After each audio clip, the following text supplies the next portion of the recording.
참빛교회 말씀 묵상의 시간 함께 하신 여러분들 주님의 이름으로 환영합니다. 우리는 계속해서 야곱의 이야기를 통해서 하나님의 나라는 과연 어떠한 곳이고 이 세상과 어떻게 다른지를 함께 나누고 있습니다. 우리가 지금까지 봤던 것은 야곱이 자기 아버지를 속이고 또 형 에서를 속이고 하나님께서 주시는 그 축복을 가로채고 난 다음에 형 에서가 화가 나서 이제 야곱을 죽이려는 그 음모를 듣고 어머니의 도움을 받아서 이제 삼촌 라반의 집으로 향하게 되는 그러한 이야기를 함께 나눴습니다. 그러면서 그곳에서 베델이라는 장소에 이르렀고 하나님께서 자기와 함께 하신다는 것을 깨달은 야곱. 그는 계속해서 이제 삼촌의 집을 찾아갔고 외삼촌 라반의 집에 도착했을 때에 그 둘째 딸 라헬과 사랑에 빠지게 됩니다. 삼촌을 위해서 열심히 일을 하고 7년 동안 일을 하면서 라헬을 얻기 위해서 삼촌과 약속을 하고 7년을 일했지만 결국에는 삼촌의 속임을 받아서 라헬이 아니라 그 언니인 레아를 아내로 맞이하게 되고 또 7일 그 혼인 잔치가 끝난 후에 라헬도 아내로 얻은 다음에 삼촌을 위해서 그 또 7년을 더 일하는 그러한 내용 여러분 너무나도 잘 아실 것이라고 생각을 합니다. 그러면서 삼촌의 그 양떼들을 야곱이 이렇게 맡게 되죠. 그 와중에 레아와 라헬 사이에는 라이벌 관계가 이렇게 형성이 되고 야곱은 레아보다 라헬을 더 사랑하는 그러한 모습을 보여주고 하나님께서는 거기서 또 라헬의 태는 닫으시고 레아를 오히려 축복해 주셔서 레아가 아들들을 이렇게 낳게 되는 그러한 내용들 참 어떻게 보면 드라마로 이렇게 만든다 하더라도 요즘 속히 말하는 그 흔히 말하는 막장 드라마 그러한 모습이 계속해서 이어지는 것을 저희가 보게 됩니다. 나중에는 이제 야곱이 삼촌에게 제안을 하죠.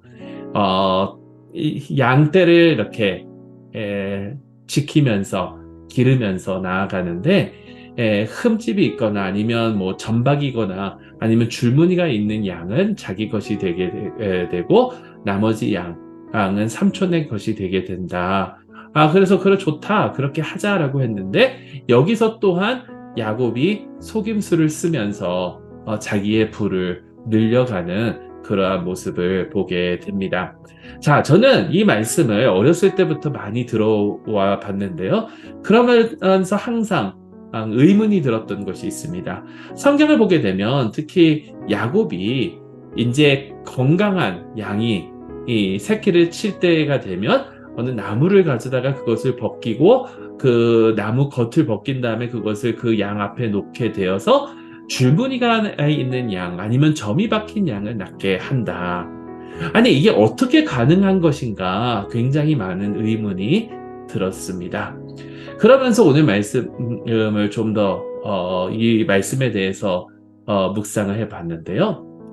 결국에는 이게 그렇게 한다고 해서 점박이 양이 나는 게 아니고 줄무늬가 있는 양이 나는 게 아니고 어떻게든지 야곱이 뭔가 추릭을 써서 아니면 뭔가 속임수를 써서 이렇게 된 것이 아니라는 거예요. 그러면 야곱은 어떻게 많은 부를 누릴 수 있었고 나중에는 아들들도 많아지고 그 부가 삼촌의 부를 능가할 정도로 많은 축복을 이렇게 받게 되는데 과연 어떻게 그랬을까? 그러면 거기에는 오직 단 한 가지 답밖에 없는 것 같습니다. 그게 오늘 저희가 함께 묵상할 말씀인데요. 그 말씀은 창세기 31장 42절의 말씀입니다. 자, 보시기 바랍니다. 우리 아버지의 하나님, 아브라함의 하나님, 곧 이삭이 경외하는 이가 나와 함께 계시지 아니하셨더라면 외삼촌께서 이제 나를 빈손으로 돌려보내셨으리다마는 하나님이 내 고난과 내 손의 수고를 보시고 어젯밤에 외삼촌을 책망하셨으리이다. 하셨나이다. 자기의 부가 많아지고 이제 사촌들의 시기도 이렇게 사게 되고 그러다 보니까 야곱이 도망을 하게 되고 그 도망할 때에 라헬이 그 우상 하나를 훔쳐서 가지고 가죠. 그런 내용은 여러분 나중에 창세기 31장 쭉 읽으시면서 한번 살펴보시기 바라고요. 그것을 자기 안장 밑에 숨겨서 라헬이 결국에는 삼촌이 그 우상을 찾지 못하고 빈손으로 집으로 돌아가게 되는데 그때에 야곱이 삼촌에게 한 말입니다. 내가 지금 이렇게 부자가 된 것, 내가 지금 이렇게 성공한 것, 내가 이런 많은 재물과 부를 누릴 수 있게 된 것은 하나님께서 함께 하셨기 때문이다. 하나님께서 함께 하셨기 때문이다. 여러분, 양이 새끼를 칠 때 나무를 잘라가지고 그 안에 속살을 보여주고 이런다고 해서 줄미가 납니까? 아닙니다. 하나님께서 야곱과 함께하여 주셨기 때문에 야곱은 축복을 받은 거예요. 이게 우리가 마음속에 이렇게 가지고 있어야 할 그 말씀이라고 저는 생각을 합니다. 우리가 아무리 우리의 힘과 능력과 지혜와 이러한 경륜과 이런 것을 다 동원해서 아무리 한다고 하여도 하나님께서 축복해 주시지 않는다면 결국에는 망할 수밖에 없다라는 거예요. 야곱이 이렇게 부를 누리게 된 것, 그리고 우리가 지금 이렇게 살아갈 수 있는 것, 우리가 현재 이 많은 하나님의 축복을 누리고 살아가는 것, 이것은 하나님께서 우리와 함께 하셨기 때문이라는 겁니다. 여러분, 우리가 얼마나 많은 축복을 누리고 있습니까? 어떤 사람들은 그래도 다른 사람들은 돈도 많고 자녀들도 잘 됐고 정말 좋은 집에서 편안한 삶을 살아가고 있는데 나는 얼마나 내가 열심히 일하고 노동하고 그랬는데 이걸 축복이라 할 수 있겠는가? 근데 여러분, 이게 얼마나 축복인데요. 영화배우 브래드 핏이 얘기한 게 있습니다. 미국에 산다는 그 이유 하나만으로도 우리는 로또 당첨된 것이라고. 잭팟을 터뜨린 거라고. 우리에게 주어진 이 많은 기회, 또 우리가 지금 이만큼 살아갈 수 있는 것이 우리 때문이 아니에요. 우리의 지식 때문이 아닙니다. 하나님께서 함께하여 주셨습니다. 그것 때문이라는 거예요. 내가 아무리 열심히 노력을 했고 내가 아무리 내 머릿속에 지혜를 짜서 이런 것들을 이뤘다 하더라도요, 그 머리를 주신 분도 하나님이고 건강을 주신 분도 하나님이고 이런 기회조차를 주신 게 다 하나님 때문이 아닙니까? 하나님께서 은혜로 우리를 대해주지 아니하셨더라면 우리는 이만큼 하나님의 축복을 누릴 수 없다라는 거예요. 그렇기 때문에 이만큼 하나님의 축복을 받았으니 우리는 결국 하나님께 감사하며 나아갈 수밖에 없다라는 사실입니다, 여러분. 어떤 사람들은 얘기해요. 이것은 내가 열심히 일한 공정한 대가를 내가 받는 거라고. 여러분, 어떻게 보면 이 세상의 이치가 공정하고 공평한 것에 있지 않나 생각을 해봅니다.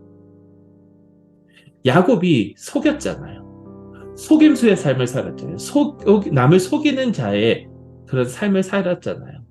태어날 때부터 발꿈치를 붙들고 팥죽으로 장자권을 사 먹고 또 아버지를 속이고 형을 속이고 나중에는 삼촌도 속이고.